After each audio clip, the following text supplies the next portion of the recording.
Hello everyone and welcome to this webinar dedicated to the new MEDDEV 2.7.1 Revision 4 on the clinical evaluation of the medical devices. This webinar is presented by LNE GMED North America. My name is Anne Roseau. I'm Senior Lead Auditor and Specialist in Non-Active Devices at GMED North America, assessing technical files and Class 3 design dossier for critical implantable devices. In June 2016, the new version of the MEDDEV 2.7.1 European Guidance on the Clinical Evaluation of Medical Devices was published. It does not revolutionize the clinical evaluation approach, but we will see that it significantly increases the demands on the content of the file. The new guidance is longer and more detailed, while some new requirements have been introduced. The intention of this new revision is mainly to provide numerous supporting examples and to clarify some pre-existing terms. The issuance of this guidance happened shortly after the publication of the text of the future regulation on the medical device in June 2016, which anticipates many new requirements for clinical evaluation. So the new revised MEDDEV guidance is beginning to align with the upcoming new regulation, and it will be certainly a very helpful tool in helping to transition to the new regulatory requirements. Let's have a look on the key changes introduced by the Revision 4. The general principle remains that the manufacturer must use clinical data to demonstrate compliance with relevant essential requirements. This is not new at all, and already the requirements of the current Medical Devices Directive. We already know the importance of the clinical evidence that still has to be based on pre-market investigations done with the device, as well as on investigations done with other devices and data from post-market surveillance activities and vigilance activities where appropriate. However, several new definitions have been introduced, and among them the notion of sufficient clinical evidence that suggests an amount and quality of clinical evidence to guarantee the scientific validity of the conclusions. The section 6.2 of the new MEDDEV clarifies when clinical evaluation needs to be undertaken. This notion is not a novelty, but mainly a clarification. Indeed, as for the risk management activity, clinical evaluation is a process that must be carried out throughout the life cycle of the device. In all cases, the CER has to be completed during the pre-market phase as part of the design and development activity of the product to support the demonstration of safety and performance of the device before placing the device on the market. Then, the CER must be actively updated during the device lifetime in order to demonstrate the continuous safety and performance of the product. And we will see later that the new MEDDEV is now more prescriptive in terms of frequency of the CER updates. The new MEDDEV also highlights the need for demonstration of sufficient qualification of the person or team conducting the clinical evaluation. That includes the authors and the evaluators who must be properly qualified. There is also a need to document the evidence of that qualification. The definition and extent of the qualification will have to be related to the device, its clinical performance and risks. In addition to specific technical and medical knowledge in relation to the particular device, the persons involved in the clinical evaluation report will have to show proficiency in research methodology, that includes clinical investigation design and biostatistics, in information management, such as experience with utilization of scientific databases, knowledge of the applicable regulatory requirements, and experience in medical writing. Revision 4 also requires that each evaluator fulfills a statement of interest and must also have a higher education degree and 5 years related professional experience or 10 years of professional experience if the degree is not required. Deviations from those requirements have to be duly justified and documented in the clinical evaluation report. Let's now have a look on the methodology as recommended by the new MEDDEV guidance.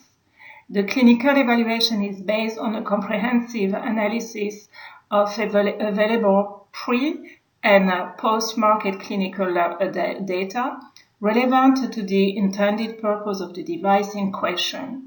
It is very important to clearly define the performance data and clinical safety data of the device, and that the MEDDEV guidance presents the clinical evaluation process organized in 5 stages.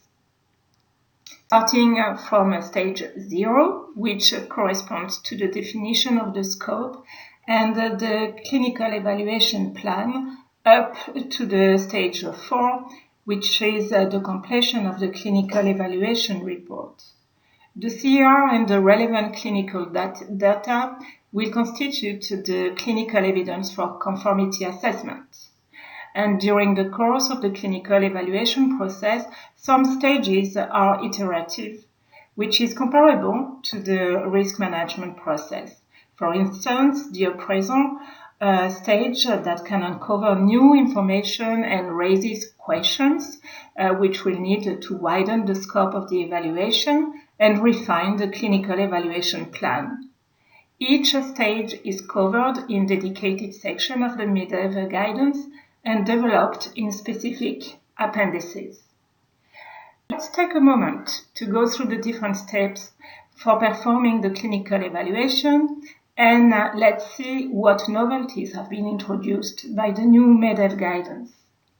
As previously mentioned, stage 0 is the definition of the scope of the clinical evaluation and the development of the clinical evaluation plan. Before a clinical evaluation is undertaken, the manufacturer has to define its scope based on the essential requirements that need to be addressed from a clinical perspective and the nature and history of the device. This stage is very important as it serves as the basis for future steps, including the identification of pertinent data. The need for describing the device as part of the CER is not new at all. However, the new revision of the MEDDEV is more prescriptive in defining the characteristics that should be described. This is developed in Appendix A3 of the guidance, and as part of those characteristics, it is important to note that the place of the device in regards to other available treatment options achieving the same intended purpose has also to be defined. Depending on the stage in the life cycle of the device, if the clinical evaluation pertains to the device still in development before CE marking, or if it is about a device that is already CE marked, considerations for setting up a clinical evaluation plan will vary and include different aspects. In both cases, aspects such as the product description, risk management, data sources and types of data to be used in the clinical evaluation will have to be covered by the clinical evaluation plan. Data pertaining aspects including changes introduced or intended to be introduced in design, materials, information in IFU, any specific clinical concerns that have newly emerged and needed to be addressed, any information identified as part of the post-market surveillance activity, such as new knowledge about known and potential hazard, etc. All of those data will need to be identified in the clinical evaluation plan. So stage 0 is very important as it will serve as the foundation of the clinical evaluation. The next step relates to the identification of the pertinent data. Pertinent data can be composed of pre-market clinical investigation data, any clinical data from the literature, clinical data generated from the risk management activities, and from the post-market surveillance activities which the manufacturer has implemented in Europe and in other countries, such as PMCF studies or registries, vigilance cases, complaints, analysis of explanted devices, literature search, and also preclinical data as the results of design verification and validation activities, such as bench testing, can be taken into account as part of the pertinent data. The new MEDDEV guidance introduces some clarification on how to identify the pertinent data and to establish the state of art. Literature data should cover the concerned device or a device which equivalency has been demonstrated. This is not new, but also the state of the art and current knowledge. The research of data on the state of the art, such as applicable standards, guidance, medical device gold standard, medical alternatives available to the target population, should now be done using a search method at least as rigorous as the method used for the literature review in terms of pertinence, reliability, and also objectivity. In order to determine the value of the data identified in the previous stage 1, the evaluators should appraise each individual document in terms of its contribution to the evaluation of the clinical performance and safety of the device. Indeed, uncertainty can arise from two sources. First, the methodological quality of the data, and secondly, the relevance of the data to the evaluation of the device in relation to its intended purpose. For instance, different indications, target populations, or intended users. Revision 4 highlights the need for the evaluator of the CER to verify the scientific validity of the data presented, to guarantee, as a result, the scientific validity of the conclusions relating to undesirable side effects and the performance of the device. Numerous tools or points to consider are suggested on how to appraise the pertinence of the data, the methodological quality, and the scientific validity, with also the development of an appraisal plan to measure systematic and unbiased appraisal of the data. It's important to note that this appraisal plan will have to define in advance the criteria for determining the methodological quality and the scientific validity of each data set, and also to define the criteria for determining the relevance to the clinical evaluation. As part of the appraisal of the data, let's take a moment on the determination of the relevance of the data set for the clinical evaluation, and more particularly on the confirmation of the equivalency of the devices when clinical data from equivalent device are used to support the clinical performance and safety of the subject device. Looking at the revision 4 of the MEDDEV, there is an emphasis on the demonstration of the equivalency of the devices. Instead of having an explicative note in revision 3 of the guidance, there is now a full Annex A1 which is entirely dedicated to the demonstration of equivalency. This goes in line with the regulatory authorities which want the equivalence criteria to be more stringent.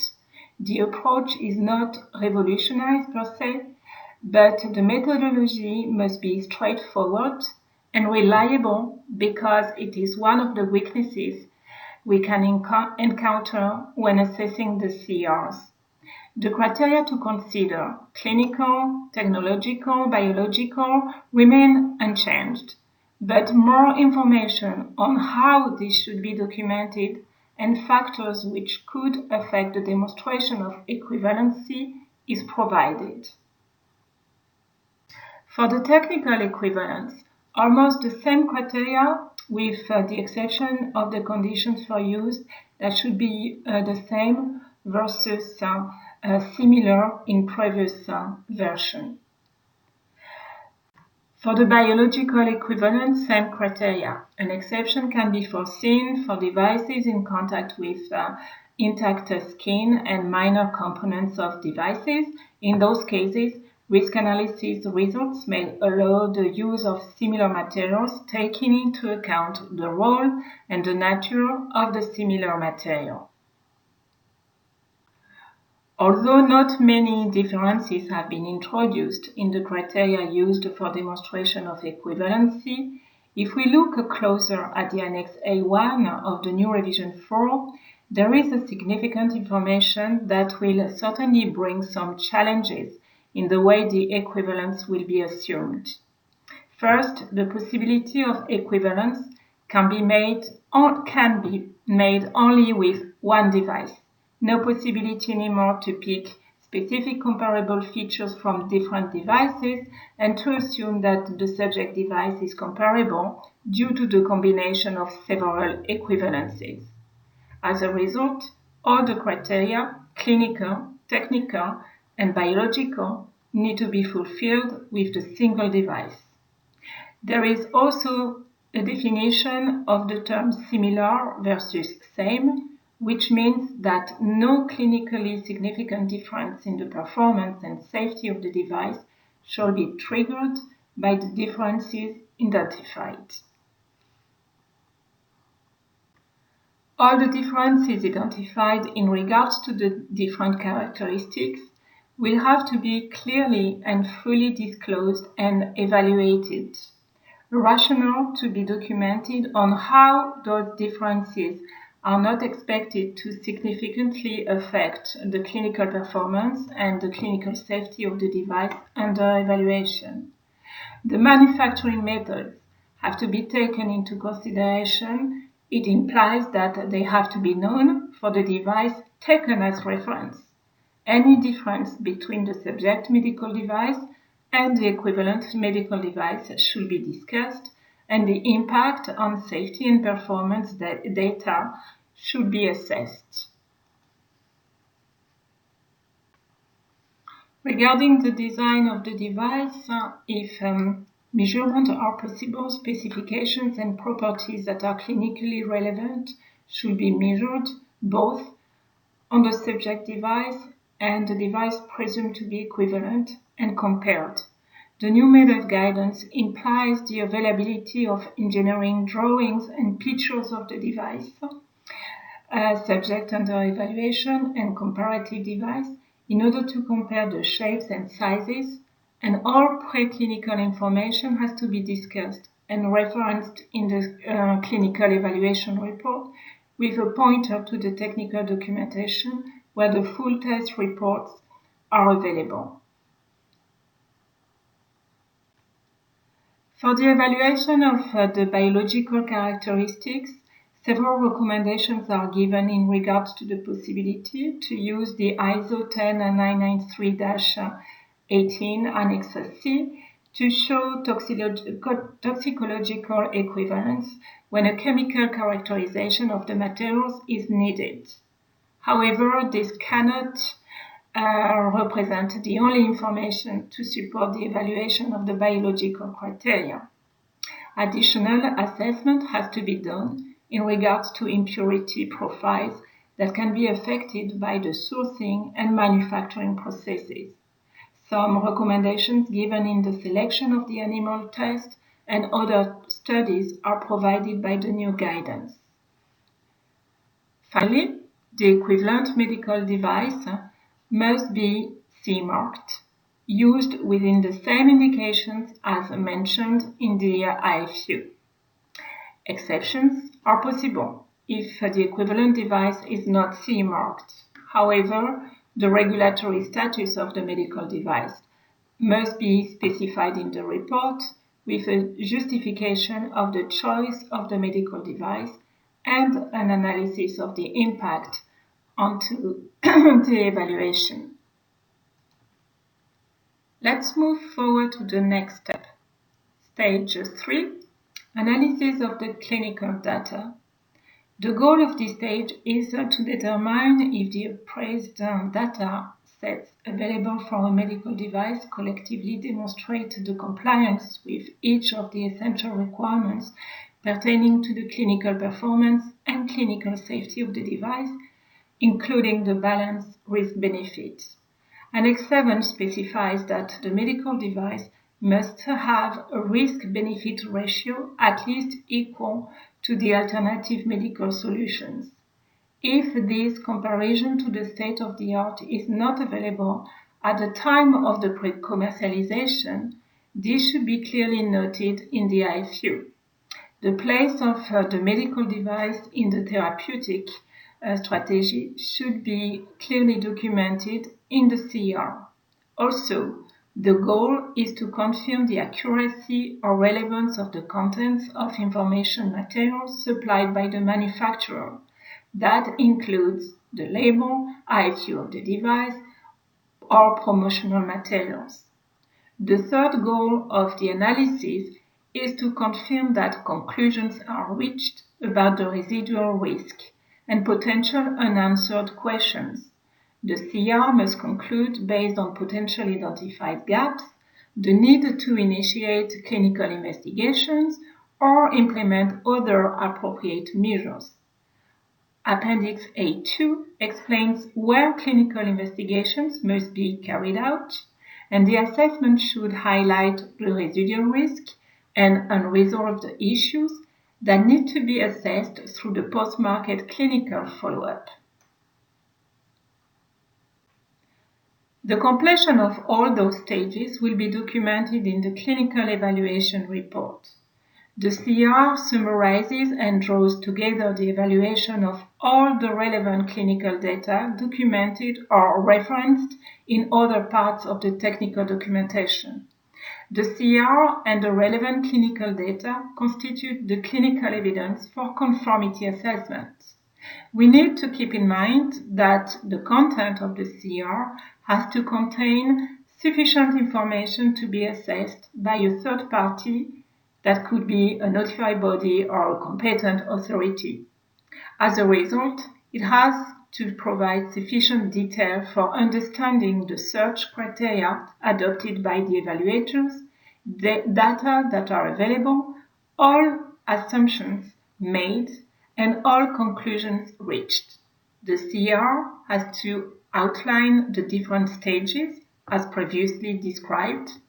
And finally, the CER has to be a control document duly approved by evaluators and dated.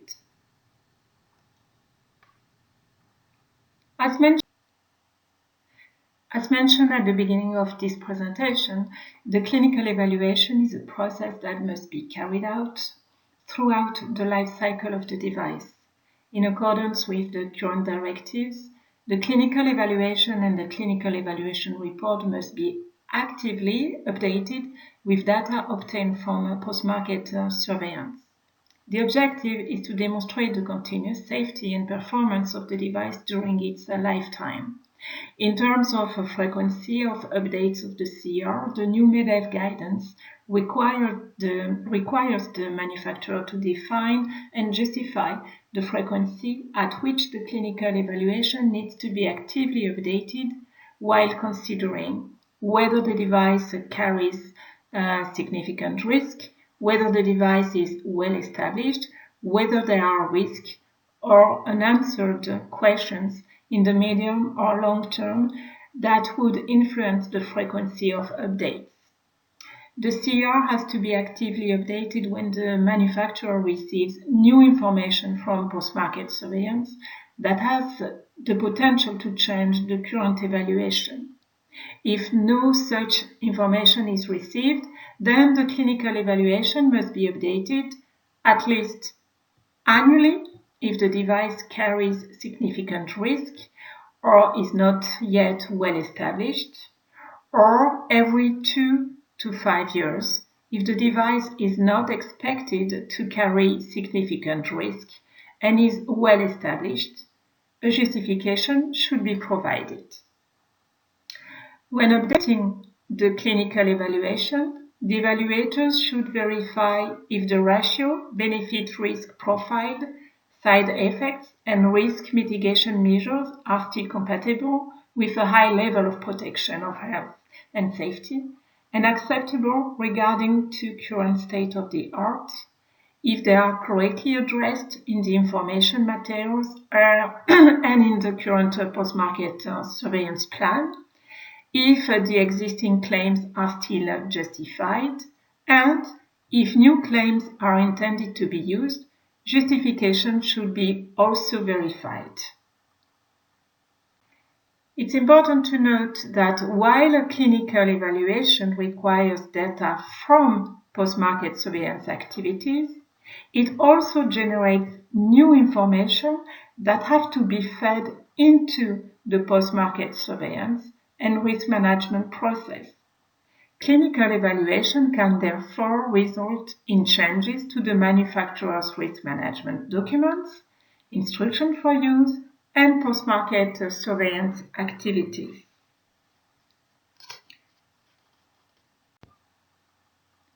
The previous version of the MEDDEV 2.7.1 already provided some guidance concerning the different stages of a clinical evaluation. This guidance is substantially amplified in the new revision 4. Information concerning the criteria or elements which must be considered by medical devices manufacturers and notified bodies for each stage of the clinical evaluation is now provided. The new revision 4 is not a revolution per se of the clinical evaluation process. However, as we saw, we should not underestimate the impact of some changes in the light of the upcoming new medical device regulations, such as evaluating the device against the state-of-the-art and alternative treatments, or accessibility of the information on equivalent devices, and more stringent criteria for the demonstration of equivalency. Many details are provided in the new revision 4, and the manufacturers are highly recommended to perform a gap analysis of their current CER and procedures against this new guidance. The clinical evaluation approach requires more than ever a rigorous methodology that can and should be done only by qualified persons. We have now reached the end of our presentation and would like to thank you for your attention, and we hope that you have found this webinar helpful. Feel free to send us your questions at the email as indicated on the screen. We will be happy to help you. Thank you, and stay tuned with GMED North America.